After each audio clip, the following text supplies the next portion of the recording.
গরমে সকাল থেকে ঘরে বাইরে পরিষ্কার করে সংসারের কাজগুলো গুছিয়ে করে টিফিন লাঞ্চ পুজো সেরে নিলাম। রাধে রাধে বন্ধুরা, কেমন আছো তোমরা সবাই? আশা করি ভীষণ ভালো আছো। আমরাও কিন্তু খুব ভালো আছি। আজকে হচ্ছে মঙ্গলবার, তোমাদের সাথে নিয়ে আজকের ব্লগটা শুরু করছি। সাথে থাকো, আজকের ব্লগটা তোমাদের খুব ভালো লাগবে। সকালবেলা উঠে আগে রান্নাঘরে আসলাম, কেন বলো তো? এই বাসনগুলো আছে, আগে এগুলো গুছিয়ে নেব, নিয়ে আসলে গামলাটা ধুয়ে দেবো। তো ভাবলাম কি আগে বাসনগুলো গুছিয়ে নিই, কারণ বাসনগুলো গুছিয়ে না নিয়ে তো গামলাটা ধুতে পারবো না। তো সেই জন্য ভাবলাম বাসনগুলো আগে একটাতে সাজিয়ে রেখে তারপরে গামলাটা নিয়ে পরিষ্কার করব। আসলে রান্নাঘরে পরিষ্কার করা হয় না দেখেই না, এই অনেক দিন পরই বলতে পারো গামলাটা মাজা হয়। আসলে রান্নাঘরে যে বেসিনটা আছে না, ওটাও মানে গামলার তুলনায় আর কি ছোটো। এমনি বেসিনটা তো অনেকটাই বড়, তোমরা দেখেছো, কিন্তু গামলার তুলনায় অনেকটাই ছোট হয়ে গেছে। আর গামলাটা এতটাই বড় হয়ে গেছে, বাসন রাখার যে লাল গামলাটা আছে আর কি, তো সেই জন্য ওই রান্নাঘরে বেসিনে আর মাজা যায় না, সেই বাইরে বের করতে হয়, তারপরে মাজতে হয়। তবে ওই আজকে বের করব, কালকে বের করব, মনে হয় যে আজকে থাক কালকে থাক, এরকম করতে করতে না থেকেই যায়, তখন আর পরিষ্কার করা হয় না। পরিষ্কার বলতে সবসময় তো পরিষ্কারই থাকে, শুধু জলগুলো জল বলতে সরি মানে বাসনগুলো রাখা হয়, বাসনের জলগুলোই পড়ে এর মধ্যে আর কি। তাছাড়া তো সবসময় পরিষ্কারই থাকে। তো ভাবলাম গামলাটা পরিষ্কার করবো, তো বোতলগুলোও পরিষ্কার করি। অনেক দিন হলো না জল খাওয়ার বোতলগুলো পরিষ্কার করা হচ্ছিল না। তো একদম বাইরেটা খুব ভালো করে মেজে নিচ্ছি সার্ফের জল দিয়ে, তারপরে না ভেতরে একটু বালি দিয়ে তারপরে পরিষ্কার করব। তাহলে ভেতরটা তো পরিষ্কার করা হয় না, বোতলগুলো সবসময় বাইরেটাই করা হয়। তো ভেতরটা তো বেশি দরকার পরিষ্কার করা। তো ভাবছি এর মধ্যে একটু বালি দেবো, বালি দিয়ে তারপর একটু সার্ফের জল দিয়ে তারপরে পরিষ্কার করবো। তো দেখো বোতলের মধ্যে কিন্তু আমি বালি দিয়েছি আর সার্ফের জল দিয়েছি, দিয়ে খুব ভালো করে পরিষ্কার করে নিচ্ছি। বালি দেওয়ার কারণে কিন্তু বোতলগুলো খুব ভালো কিন্তু পরিষ্কারও হয়ে যায়, বেশ ভালোও হয়, আর চকচকও বেশ করে ভেতরটা। তো যাই হোক, এদিকে দেখো খুব ভালো করে পরিষ্কার করে নেওয়ার পর তারপর ওখানে বোতলগুলো রেখে দিয়েছি। তো জল তো বাবানের বাবা ভরবে, ওই বললো। আসলে এখনও মোটর চালানো হয়নি, তো যখন মোটর চালানো হবে তখনই ভরা হবে। তো বোতলগুলো রেখে দিলাম, তো যখন জল ভরা হবে তখন ধুয়ে দিয়ে বেশ ভালো করে ভরে নেবে বাবানের বাবা। আসলে প্রতিদিনই খাওয়ার জলটা ওই ভরে আর কি, আমার আর ভরা হয় না। আসলে ওই মোটরটা চালায় গাছে জল দিয়ে দেওয়ার জন্য আর কি, তখন খাওয়ার জলটা ওই প্রতিদিনই ভরে নেয়, তো সেই জন্য আমার আর ভরা হয়ে ওঠে না। তো যাই হোক, এদিকে বোতলগুলো রেখে তারপরে এখন এই যে দেখো গামলাটা খুব ভালো করে মেজে নিলাম, নিয়ে তারপরে যে গামলার মধ্যে না, এটা হচ্ছে বেসিনেরই দেওয়া ছিল আর কি বাসন রাখার জন্য। তো বেসিনে তো আর রাখা হয় না, এটা এই গামলার মধ্যেই রাখা হয়, যাতে জলগুলো নিচে পড়ে আর বাসনগুলো এটার উপরেই থাকে। তো সেই জন্য গামলার মধ্যে এটা দিয়ে রাখি আর কি। এটা কি বলে আমি ঠিক জানি না, একটা ঝুড়ির মতো আর কি, বড় ছোট সব রকমই করা যায়। তো মেজে নেওয়ার পর এখন এই যে গামলাটা ধুয়ে নিচ্ছি, নিয়ে তারপর এখানেই ওপর করে রেখে দেবো। জলটা ঝরে গেলে তখন রান্নাঘরে আবার তুলে রাখবো। তো আপাতত এখানে থাক, মানে শুকিয়ে যাবে, জলটাও ঝরে যাবে বেশ। তো সেই জন্য এখানে রেখে দিলাম, দিয়ে তারপরে চলে আসলাম ঘরে এসে তারপরে এই যে যেগুলো কাজ প্রতিদিনের নিত্যদিনের কাজগুলো সেগুলোই করব। তো এই যে বিছানাটা একটু গুছিয়ে নেব, আগে ঘরের জানলাটার পর্দাটা একটু খুলে দিলাম, দিয়ে তারপর এখন এই যে বিছানাটা গুছিয়ে নিচ্ছি, নিয়ে আসে বাইরেটা একটু পরিষ্কার করব। আজকে দেখি জানলার যে আমাদের সামনের যে জানলাটা আছে না, ওটা বাইরের দিকটা দেখছি অনেকটাই ঝুল পড়ে আছে, তো সেটা ঝাড়বো আর কি। তো আগে এই দিকটা পরিষ্কার করি, মানে গুছিয়ে নিই আর কি, তারপরে আর কি ওটা পরিষ্কার করবো। আগে বিছানাটা গুছিয়ে নিই। তো এই যে বিছানার চাদরটা খুব ভালো করে টান করে গুছিয়ে নিচ্ছি। আসলে টান করে রাখে না, দেখতে বেশ ভালো লাগে। আর বিছানাটা কিন্তু দেখতে খুবই সুন্দর লাগে যখন বিছানা চাদরটা টান থাকে। আর দেখো বিছানায় কি সুন্দর রোদ পড়েছে সকালবেলাটাই, কিন্তু দেখো এত সকালে ঘুম থেকে উঠেছি, তারপরেও কিন্তু দেখো বেশ সুন্দর রোদ উঠেছে কিন্তু সকাল সকাল। আর ঘরের জানলাটা খুলে দিলে না একদম সুন্দর ঘরের মধ্যে রোদ চলে আসে, বিছানায় রোদ পড়ে ভালো লাগে। মানে এখন ভালো লাগছে, যখন আর কিছুদিন পর আর ভালো লাগবে না, যখন প্রচণ্ড গরম দিবে তখন আর ভালো লাগবে না। তো বিছানাটা গুছিয়ে নিয়ে ঘরের ভেতরটা ঝাড় দিয়ে নিয়েছি, দিয়ে তারপরে এখন এই যে উঠোনটা ঝাড় দিচ্ছি। তো উঠোনটা ঝাড় দিয়ে তারপরে বাইরেটা আগে পরিষ্কার, মানে ঝাড় দিতেই পরিষ্কার করবো আর কি। তো এই সাইডটা ঝাড় দিয়ে, তো ভাবলাম কি জানলাটার এখানে ঝুল পড়েছে, তো একটু পরিষ্কার করে নিই। দেখো তোমরা কালো হয়ে আছে, মানে বোঝাই যাচ্ছে অনেকটাই ঝুল পড়ে আছে আর কি। তো এই যে ঝাঁটাটা দিয়ে খুব ভালো করে ঝেড়ে নিচ্ছি, আর নিয়ে তারপরে হচ্ছে সামনে যে দরজাটা আছে ওটা একটু মুছতে হবে। দেখি দরজাটাও একটু ধুলো পড়েছে, অনেক দিন হলো তো মোছা হয় না, তাছাড়া এগুলো তো মাঝে মধ্যে মোছা হয়, সবসময় মোছা হয়েও ওঠে না। তো ভাবলাম আজকে একবারে যখন ধরেছি কাজটা ঝাড়াঝাড়ি, তো একবারে ঝেড়েই নিই বাইরেটা। তো সেই জন্য সেটাই করছি আর কি, আগে জানলাটা করে নিই তারপরে দরজাটা মুছবো। তো এই যে জানলাটা যত ধুলো ছিল ঝুল ছিল সবটাই খুব ভালো করে ঝেড়ে নিচ্ছি, যাতে একদম পরিষ্কার হয়ে যায়।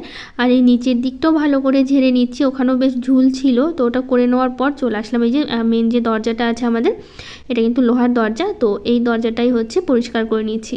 আসলে রং করার কারণে না বোঝা যায় না যে এটা লোহার কিনা। তো যাই হোক, এই দরজাটা যে রংটা দেখতে পাচ্ছ এটা কিন্তু আমি করেছি। মানে যখন বাড়িটা মানে করা হয় তখন কী হয়েছিল বলতো, এত তাড়াহুড়া ছিল। আর মিস্ত্রি যখন মানে রঙের মিস্ত্রি তো নেওয়া হয়েছিল, ঘরের ভিতরে রঙ করেছে, তো সেগুলো কী হয়েছিল এত তাড়াহুড়া হচ্ছিল আর শেষে না তখন হাতে একদমই সময় ছিল না।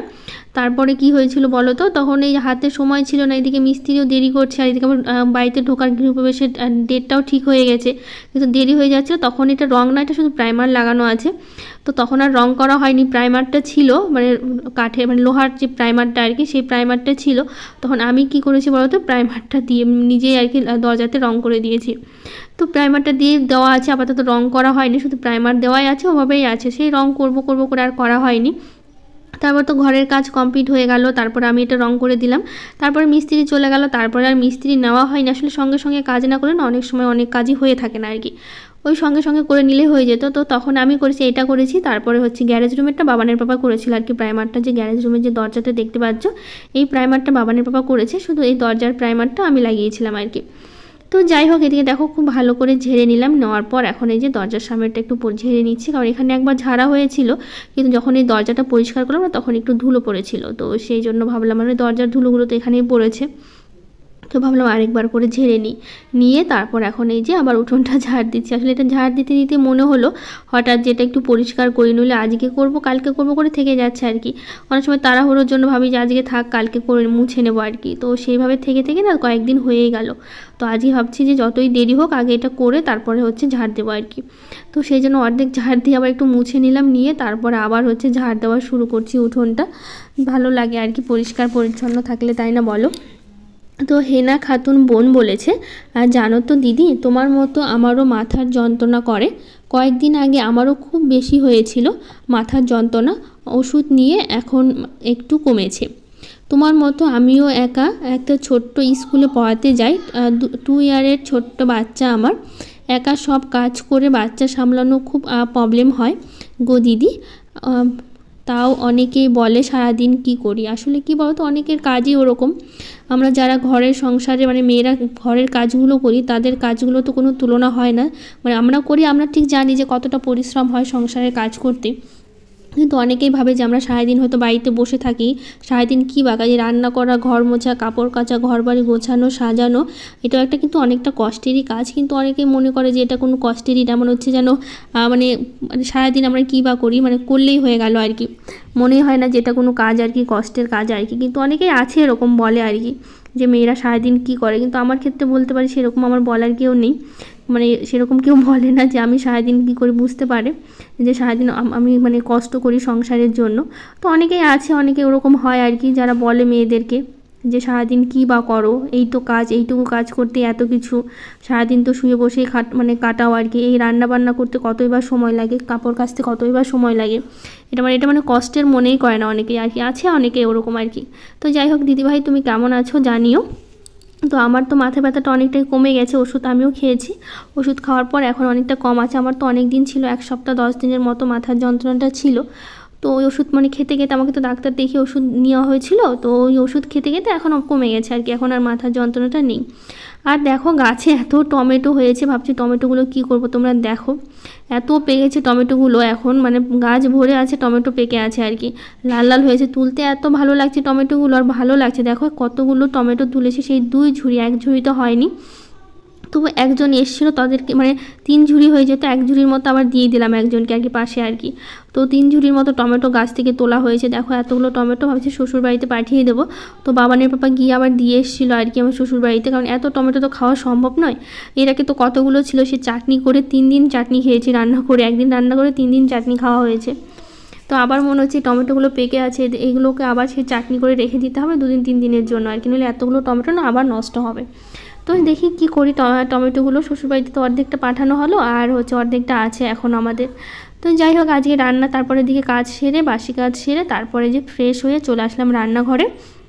ভাতটা বসিয়ে দিলাম। আজকে না কাঁচা কলার যে কোপ্তাটা হয় সেটা রান্না করব, মানে বড়া করে ঝোল করব আর কি। তো সেই জন্য এই যে কাঁচা কলা ছিল ফ্রিজে, তো বের করে নিয়ে আসলাম। তো এই যে 3টে ছিল, ভাবলাম 3টে দিকেই করি, তো অনেকটাই হয়েছিল পরে। তো ওইদিকে দেখো লবণ হলুদ দিয়ে একটু সেদ্ধ বসিয়ে দিলাম, কলাটা একটু সেদ্ধ হোক। আর 2টো আলু সেদ্ধ ভাতের মধ্যে দিয়ে দিয়েছি, যাতে সেদ্ধটা হয়ে যায় আর কি, আলুটাও। তো এদিকে দেখো কলাটা আমার একদম সেদ্ধ হয়ে গেছে। তো ভাবছি কলার খোসাটা কিন্তু ফেলে দেবো না, এটা দিয়ে কলার খোসা বাটা যেটা হয় সেটা করে নেবো। তো ভাবছি কী আর ফেলে দেবো, আজকে সব কিছুই মানে ফেলে দেবো না, কিছু সবই রান্না করবো। তো এইদিকে দেখো পটলটা ছিল ঘরে, আবার দেখি শুকিয়ে যাচ্ছিলো পটলটা। তো ভাবলাম পটলগুলো ভাজা করি, তো সেই জন্য এইদিকে কলাটা রেডি করে এইদিকে ভাজাটা হোক আর কি। তো কলাটার জন্য এই যে দেখো একটু লবণ হলুদ একটু ভাজা মশলা দেবো, দিয়ে তারপর চালের আটা দিয়ে না একটু ভালো করে মেখে নেবো আর কি। তো এইদিকে একটু ভাজা মশলা ছিল এখানে, জিরে ধনিয়ার গুঁড়ো, তো ভাবছিলাম সেটা একটু একটু করে দিয়ে দিই এর মধ্যে। তো লঙ্কার গুঁড়ো ছিল না, লঙ্কার গুঁড়ো দিলে বেশ ভালো হতো, কিন্তু লঙ্কাটা কুচি করেও দেওয়া হয়নি, একটু কুচি করে দিলেও ভালো হতো। পরে মনে হলো জানো তো যে একটু লঙ্কা কুচি করে দিলে ভালো হতো, একটু বড়াটা একটু ঝাল ঝাল লাগতো, কিন্তু কিছুই দেওয়া হয়নি। মানে ঝোলের যা ঝাল লবণ লঙ্কা ঢুকেছে, লবণ তো দিয়েছি, মানে ঝোলের যে ঝালটা ঢুকেছে ওটাই আর কি। তো চালের আটা ছিল না জানো তো, আমি আবার একটু চাল ভিজিয়ে তারপর একটু গুঁড়ো করে নিলাম মিক্সিতে। বেসনও ছিল না, আর এদিকে আবার চালের আটাও ছিল না, কোনোটাই ছিল না। তো সেই জন্য যেটা একটু চাল ছিল ঘরে ওটা একটু ভিজিয়ে গুঁড়ো করে নিয়েছি। তো একটু ওটা মেখে নিয়েছি, নিয়ে আর এইদিকে দেখো আমার পটল ভাজাটাও হয়ে গেছে। তো পটল ভাজাটা তুলে নিয়ে তারপরে হচ্ছে এখন আমি এই যে এটারই মানে যেটা মেখে রেখেছিলাম সেদ্ধ কলাটা, ওটার একটু ছোট ছোট করে বলের মতো করে নিচ্ছি। এটা একটু ভেজে নেব প্রথমে। তো আগে হচ্ছে বলগুলো করতে কিন্তু ভীষণ ভালো লাগছিলো বলগুলো, সত্যি আর এত সুন্দর লাগছিলো বলগুলো দেখতে, হলুদ হলুদ একদম মনে হচ্ছে যেন আমার কি লাড্ডুর মতো লাগছিলো দেখতে। তো এদিকে দেখো বড়াগুলো দিয়ে দিয়েছি, আরও কিছুটা আছে আর কি, অর্ধেকটা দিলাম আর অর্ধেকটা পরের বারে ভাজবো, একবারে ভাজবো না, নইলে আমার ভেঙে যেতে পারে। তো দেখো এদিকে লাল লাল করে বেশ বড়াগুলো সুন্দর ভাজা হয়েছে। এখন বড়াগুলো সব তুলে নেব, আর তুলে নিয়ে তারপরে হচ্ছে বাকিগুলো আছে ওগুলো কিন্তু এর মাঝে আমি বড়াগুলো বানিয়ে নিয়েছি। আসলে এটা যখন ভাজছিলাম না তখনই বাকিগুলো আর কি বলগুলো কোপ্তাগুলো আর কি বানিয়ে নিয়েছি আর কি। তো এটা তুলে নিয়ে তারপর বাকিগুলো এখন দিয়ে দেবো। তো এটাও বেশ আগের মতনই লাল লাল করে ভেজে তুলে নেব। তো বেশ কড়া করে ভাজলে ভালোও লাগছিল, এমনি দুটো একটা করে বড়া খাওয়াও হয়ে গেল আর কি। মানে ভাজার পর আমি একটা খেলাম, বাবানের পাপা একটা খেলো, তো বলছে ভালোই লাগছে, এমনি বড়াগুলো খেতেও ভালো লাগছে আর কি। তো এই যে ভেজে নেওয়ার পর তারপর এখন এটাও সেই একই রকমভাবে তুলে নিয়েছি। দেখো অনেকগুলো কিন্তু হয়েছে, ভেবেছিলাম অল্প হবে কিন্তু এখন দেখছি বেশ অনেকগুলোই হয়েছে। তো ভাতটা তো হয়ে গেছে, আর ভাতের মধ্যে না আলুটা সেদ্ধ দিয়ে দিয়েছিলাম আমি, তো ভাবলাম সেদ্ধ করে তারপর ভেজে তারপর হচ্ছে দেবো আর কি। তো সেই জন্য একটু লবণ হলুদ দিয়ে না এটাও ভেজে আমি হচ্ছে সেই বড়ার মতো করেই ভেজে নেব, লাল লাল করে নিয়ে তারপর হচ্ছে এর পাশেই তুলে রাখবো। তো মশলাটা কষাবো, তো সেই জন্য ভাবলাম যে আলুটা সেদ্ধ দিয়ে দিই, তাড়াতাড়ি হয়ে যাবে ঝোলটা। তো সেই জন্য হচ্ছে আলুটা আগে থেকেই সেদ্ধ করে নিয়েছি। তো এদিকে দেখো জিরে শুকনো লঙ্কা আর একটু গোটা গরম মশলা ফোড়ন দিয়ে এর মধ্যে দিয়ে দিয়েছি টমেটো, আর এই মশলাটা একটু বেটে রেখেছিলাম, তো সেই মশলাটা এখন দিয়ে দিচ্ছি। দিয়ে তো ভালো করে হচ্ছে মশলাটা এই টমেটোর সাথেও ভালো করে কষিয়ে নেব। একটু হালকা চিনি দিয়েছি, আর একটু এর মধ্যে দেবো লবণ, দেবো আর একটু হলুদ দেবো, দিয়ে তা খুব ভালো করে একটু কষিয়ে নেব। তো এদিকে মশলাটা কষানো হচ্ছে, তো ভাবলাম ততক্ষণে এদিকে হচ্ছে মানে কলা বাটাটা করে নিই। তো এদিকে দেখো এর মধ্যে রসুন দিয়েছি, একটু হালকা আদা দিলাম আর কয়েকটা কাঁচা লঙ্কা দিয়ে তারপর কলাটা ভালো করে মিক্সিতে পেস্ট করে নিয়েছি। আর এদিকে দেখো মশলাটা অনেকক্ষণ ধরে কিন্তু আমি সুন্দর করে কষিয়ে নিয়েছি। আর পাশে আমি গরম জলটা বসিয়ে দিয়েছিলাম যাতে তাড়াতাড়ি ঝোলটা ফুটে ওঠে। তো ঝোলটা ফুটে ওঠার জন্য গরম জলটা দিয়ে দিলাম। তো দেখো ফুটে উঠেছে এখনই। তো একটু পাতলাই করছি, যেহেতু বড়াগুলো না পরে একদম পুরো ঝোলটাই হচ্ছে টেনে নেবে, তো সেই জন্য না একটু পাতলা করে করছি আর কি, তাহলে পরে আবার ঝোলটা টেনে একদম শুকিয়ে যাবে। তো এদিকে দেখো কলা বাটার জন্য আমি একটু কালো জিরে রসুন ফোড়ন দিয়ে, আর একবার তো রসুনটা বেটেই নিয়েছি একসাথে, একবারেই করে নিচ্ছি, দিয়ে তারপর এর মধ্যে দিলাম, দিয়ে তো একসাথে হচ্ছে এখন কষিয়ে নেব বলতে একটু লবণ হলুদ দিয়ে একটু শুকনো শুকনো করে নেবো আর কি। তো এদিকে দেখো শুকনো শুকনো বেশ ভালো করে নেবো, অনেকক্ষণ ধরে জাল দেবো যাতে ভালো করে শুকিয়ে যায়। তো এইদিকে আর একটু হচ্ছে হোক, আর এইদিকে দেখো ঝোলটা অনেকক্ষণ ফুটিয়ে নেওয়ার পর ভাবলাম একটু বড়াগুলো এখন দিয়ে দিই, মানে কোপ্তাগুলো দিয়ে দিই আর কি, দিয়ে আরও কিছুক্ষণ ফুটিয়ে নেবো এটাও আর কি, ঝোলটা যাতে আর একটু শুকিয়ে আসে। আর কিছুক্ষণ ফুটিয়ে নিয়ে তারপর নামি, বেশি নাড়াচাড়া করবো না, নইলে আবার ভেঙে যেতে পারে। তো দেখো দেখতে না ভীষণ ভালো হয়েছিল, আর খেতেও না সত্যি বলতে দারুণ হয়েছিল। তো একটু ঘি আর একটু গরম মশলা দিয়েছি আর কি, দিয়ে তারপরে দেখো এখন নামিয়ে নেবো ঝোলটা। আর দেখো এখন মনে হচ্ছে পাতলা, পরে কিন্তু এখন তো গরম গরম পাতলাই ছিল, পরে ঠান্ডা হওয়ার পর না একদম শুকিয়ে গেছিলো, জানো তো কতটা ঝোল মনে হচ্ছে। তো ওটা নামিয়ে নেওয়ার পর এদিকে দেখো কলা বাটাটা আমার হয়ে গেছে, এর মধ্যে একটু কাঁচা তেল দিয়ে আর কিছুক্ষণ নাড়াচাড়া করে তারপরে হচ্ছে মানে তেলটা একটু মাখিয়ে নেবো, গ্যাসটা তো অফ করে দিয়েছি, তেলটা একটু মানে মিশিয়ে নিয়ে তারপরে হচ্ছে কলা বাটাটাও নামিয়ে নেবো। কলা বাটাটা খেতেও কিন্তু মানে কলার চোচা বাটাটা খেতেও কিন্তু বেশ ভালো লাগছিলো আর কি। আজ এই রান্নাগুলো বেশ ভালো হয়েছে, দেখতে যেমন সুন্দর হয়েছে খেতেও কিন্তু খুব ভালো হয়েছে। তো এদিকে রান্না শেষ করে এখন বাবানের টিফিনটা রেডি করছি, বাবান স্কুলে যাবে, তো ওকে দিলাম কেক দিলাম আর দিলাম হচ্ছে আঙুর দিলাম আর কি। তো টিফিন আজকে এটাই। তো টিফিনটা রেডি করার পর দেখো এদিকে ভাতটা বেড়ে নিয়েছি, এদিকে হচ্ছে বাবানের পাপাকে দিয়েছি, শাশুড়ি মাকে দিয়েছি, বাবানকে দিয়েছি। এটা হচ্ছে আমার থালা, কলা বাটা, পটল ভাজা আর হচ্ছে এই হচ্ছে মানে কোপ্তা আর কি, কাঁচা কলার। তো সবটা করে নিয়ে খাওয়া দাওয়া শেষ হয়ে গেছে। তারপর এখন এই যে রান্নাঘরটা পরিষ্কার করব। তো বাসনগুলো আগে তো মেজে নিয়েছি, মেজে নেওয়ার পর তারপর এখন এই যে ধুয়ে রেখে দিচ্ছি, জলটা ঝরে যাবে, তারপরে হচ্ছে বাসনগুলো গুছিয়ে নেব। আগে হচ্ছে রান্নাঘরটা খুব ভালো করে পরিষ্কার করি আর কি। তো আগে বাসনগুলো মেজে নিয়েছি, আর অনেকগুলো বাসন আজকে রান্না করতে করতে জমা হয়ে গেছে। দেখো এক ঝুড়ি বাসন হয়ে গেছে, মাজার পর দেখলাম এতগুলো বাসন হয়েছে কি বলবো তোমাদের। আসলে এটা ওটা করতে করতে না বাসনগুলো ঠিক মানে বেরিয়ে যায় অনেকগুলো আর কি রান্না করার সময়। আর এই যে এটা ওটা করতে রান্না করতে তার কম বাসন লাগে না। তো এদিকে বাসনগুলো মাজার পর তো এখন হচ্ছে ওভেনটা মেজে নিচ্ছি, মানে মুছে নিচ্ছি। প্রথমে তো একটু সাবান দিয়ে ঘষে নিয়েছি, পরিষ্কার করে নিয়েছি, তারপরে ওভেনটা ন্যাকড়া দিয়ে মুছে নিচ্ছি। তো চামেলি সাহু দিদিভাই বলেছে আজকের ভিডিওটা সব থেকে মন ছুঁয়ে গেল। সকালে ঠাকুরকে পুজো করে এরকম রোজ আগে থেকে দিয়ে তার সব কাজ করবে। তো সব দিন হয়ে ওঠে না, মাঝে মধ্যে করি। সকাল সকাল উঠে কাজ করে পুজো করে তারপর রান্নাটা বসাই আর কি। তো সব সময় হয়ে ওঠে না, কারণ এই যে সংসারে একটু কাজের চাপ থাকে, আবার তার মধ্যে একটু দেরি করে অনেক সময় উঠে পড়ি আর কি। হয়তো সকালবেলা উঠে আবার ঘুমিয়ে যাচ্ছি, বা কখনো সকালবেলা ঘুম ভাঙছে না, এরকম একটু অসুবিধার কারণে অনেক সময় একটু দেরি হয়ে যায়। নইলে তাছাড়া সকালবেলা উঠে পুজো দিতে মানে পুজো দিয়ে কাজ করতে আমারও ভীষণ ভালো লাগে। কিন্তু সকালবেলা বাসি কাজগুলো তো করতে হবে, কারণ হচ্ছে সেই পুজো করে তার বাসি কাজ করা সম্ভব নয়। আগে বাসি কাজগুলো সেরে তারপরে তো পুজোটা দিতে হবে। তো সেটাই করি মাঝে মধ্যে আর কি, আগে বাসি কাজ করে নিয়ে পুজো করে তারপরে রান্নাটা বসে খাওয়া দাওয়া করি। কিন্তু আজকে আর হয়ে উঠলো না, আজকে এই যে কাজের চাপের জন্য আজকে পুজোটা দেরি হয়ে গেল আর কি। দিয়ে খাওয়া দাওয়া শেষ করে তারপরে পুজোটা দিচ্ছি। অনেক সময় হয়ে যায় ওরকম তাড়াহুড়োর জন্য না, হয়ে যায় অনেক সময়।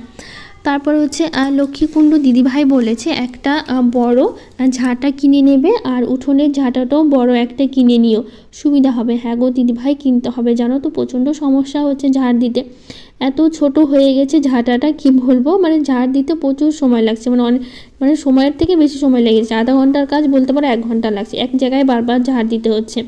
আর যেহেতু ঝাঁটাটা ছোট হয়ে গেছে আর ঝাড় দিতে অনেকটা সময় লাগছে, আর যেহেতু বাড়িটা অনেকটাই বড়, তো ওই বড় থাকার কারণে না আরও সময় লাগছে আর কি। আর উঠোনের ঝাঁটাটাও ছোট হয়ে গেছে, সেই ঝুঁকে যখন ঝাড় দিই না তখন প্রচণ্ড কোমর ব্যথা হয়ে যায়, জানো তো, যে এতক্ষণ ধরে ঝুঁকে যখন কাজ করি প্রচণ্ড। আর বলেছে বাবানকে একটু শেখাবে, যে বাবান নিজে বইগুলো নিজে গুছিয়ে রাখবে, না হলে স্কুলে দিদিমণিকে বকবে। হ্যাঁ ওকে বলি, জানো তো, মাঝে মধ্যে গোছা আসলে ও সুন্দর করে গোছাতে পারে না দেখে আমি একটু মানে হেল্প করি আর কি। সবসময় ও পারে না, মাঝে মধ্যে গুছিয়ে রাখে না তা না, কিন্তু ওই যে সুন্দর হয় না দেখে আমি আবার গুছিয়ে রাখি। বলবা বুঝেছো, তুমি রোজ করবে না, ওকে একটু শেখাবে, সব তুমি করে দিলে ও কি শিখবে। হ্যাঁ দিদিভাই ঠিকই বলেছো, ওকেও একটু শেখাতে হবে, যেহেতু অনেকটাই বড় হয়েছে, এখন তো আর ছোটো নেই। আর ওকে তো শেখাতেই হবে কাজকর্মগুলো একটু করে, যেহেতু বড় হচ্ছে এখন। তো এবার থেকে আমি তাই করব, তুমি যেমন বলেছো তেমনই। তো এখন আবার ঝাড় দিচ্ছি, কারণ হচ্ছে সকালবেলাটা আমি এক টাইম ঝাড় দিই, আর এই যে এই টাইমে যখন বাবান স্কুলে চলে যায়, বাবানের পাপা স্কুলে চলে যায়, সেই টাইমটা কিন্তু ওরা চলে যাওয়ার পর কিছুক্ষণ পর আবার ঘর বাড়ি ঝাড়টা দিয়ে দিই আর কি। তাহলে বেশ পরিষ্কার পরিচ্ছন্ন থেকে যায়। তো সেই টাইমটার ঝাড়টাই তোমাদের সাথে শেয়ার করছি আজকে। আর এর মাঝে কিন্তু খাওয়া দাওয়া শেষ করলাম, তারপরে ওরাও কিন্তু স্কুলে বেরিয়ে গেছে, বাবানও চলে গেছে, বাবানের পাপাও স্কুলে বেরিয়ে গেছে। যাওয়ার পর তারপরে ঘর বাড়ি ঝাড় দিলাম আর কি। দিয়ে তারপরে যে স্নান করে নিয়েছি, আর কয়েকটা কাপড় ছিল স্নানের সময়, ভাবলাম কাপড়টা কেচে দিই। তো এই যে কাপড় কেচে মেলে দিচ্ছি এখন, দিয়ে তারপরে পুজো বাকি আছে, পুজো করলেই মোটামুটি কাজ শেষ। সকালবেলার টাইমে তো আমার যত কাজ থাকে, তারপর তো সেরকম কাজ থাকে না, তোমরা তো দেখতেই পাও। তো সেই জন্য সকাল টাইমে আমার প্রচুর কাজ থাকে, মানে সকালবেলা করে নিলে তারপরে কাজের আর কোনো ঝামেলা থাকে না। সর্বাণীর ছোট্ট সংসার থেকে দিদিভাই বলেছে খুব সুন্দর ভিডিও হয়েছে, আমি তোমার পরিবারের নতুন বন্ধু হলাম, তোমার জন্য অনেক ভালোবাসা। থ্যাংক ইউ দিদিভাই, তোমাকেও অনেক ভালোবাসা। বিদিশা গুড্ডি চ্যানেল থেকে বলেছে আপনি খুব গোছানো ও পরিষ্কার, যেটা সবার আগে দরকার, দারুণ লাগলো। থ্যাংক ইউ দিদিভাই, অনেক ভালোবাসা তোমাকে। তো সোনালী দাস অফিসিয়াল থেকে দিদিভাই বলেছে অনেক সুন্দর হয়েছে ভিডিও, ডিমের ঝোলটা দারুণ হয়েছে দিদি। আর থ্যাংক ইউ সো মাচ দিদি বলার জন্য, এখন থেকে সেরকমই করব, তুমি যা বলেছো একদম দিদিভাই তুমি চেষ্টা করো, অবশ্যই তুমি সফল হবে, এই আশাটাই আমি চাই আর কি, এই আশাটাই করছি তোমার জন্য। তো যাই হোক, এদিকে দেখো ঠাকুরঘরটা পরিষ্কার করে নিয়ে চলে আসলাম বাগানে ফুল তুলতে। এই যে গাছে তো এখন প্রচুর ফুল আছে, আর ফুল ঝুড়ি ভর্তি ফুল তুলে পুজো দিতে না ভীষণ ভালো লাগে। তো সেই জন্য একদম এক ঝুড়ি ফুল তুলে নেব। আর গাছে বেশ জবা ফুলগুলো না অনেকগুলো করে ফুটছে, এখন যেহেতু গরম পড়েছে সেই জন্য। আর অনেকগুলো ফুল দিয়ে পুজো দিতে ভালো লাগে। এখন দেখো ঠাকুরের সামনে কিন্তু সব ফুলগুলো আমি দিয়ে দিয়েছি। আর এই ফুলগুলো কিন্তু ঠাকুরের জন্যই, বলো ঠাকুরকে না দিলে ভালো লাগে। তো যাই হোক, আগের দিন ব্লগে আরও কিছু দিদিভাই কমেন্ট করেছে। Dimple Hazarika, Rupali Bhowmik, Moumita PD family blog, Moumita Mitra, rose petal, Rashmoni Rabidas, Rexona, Nupur more blog, Shyamali Ghosh BD gaming. সবাইকে থ্যাংক ইউ, অনেক অনেক ভালোবাসা যারা যারা কমেন্ট করেছো। তো সন্ধ্যায় ছিল একটা জন্মদিন, মানে পাশের বাড়ির আর কি বলতে পারো, ছোট একটা বাচ্চা। তো ওর জন্য এই গেঞ্জিটা বাবানের বাবা নিয়ে এসে আর কি, জন্মদিনে যাচ্ছি আমি আর বাবান। তো সেই জন্য এই যে গেঞ্জিটা তোমাদের সাথে একটু শেয়ার করলাম, কেমন হয়েছে জানিও। এদিকে আমি রেডি হয়ে নিয়েছি, বাবানও রেডি হয়ে নিয়েছি। তো পাশের বাড়ি তো সেই জন্যই চুড়িদার পরেই যাচ্ছি, ভাবলাম আর বেশি সাজগোজও করিনি। তো যাই হোক, দেখো এই যে জন্মদিনে চলে এসে ছোট্ট করে তোমাদের সাথে একটু শেয়ার করলাম, বেশি বড় ভিডিও করা হয়নি আর কি। তো যাই হোক, পরে খাওয়া দাওয়া হয়েছিল, চিকেন ছিল, তারপরে লুচি, পায়েস, ডাল, মিষ্টি এগুলোই ছিল আর কি, আর মাছও ছিল। তো যাই হোক, আজকের ব্লগটা এখানেই শেষ করছি, আর বড় করবো না, দেখা হবে নতুন একটা ব্লগে। আজকের মতো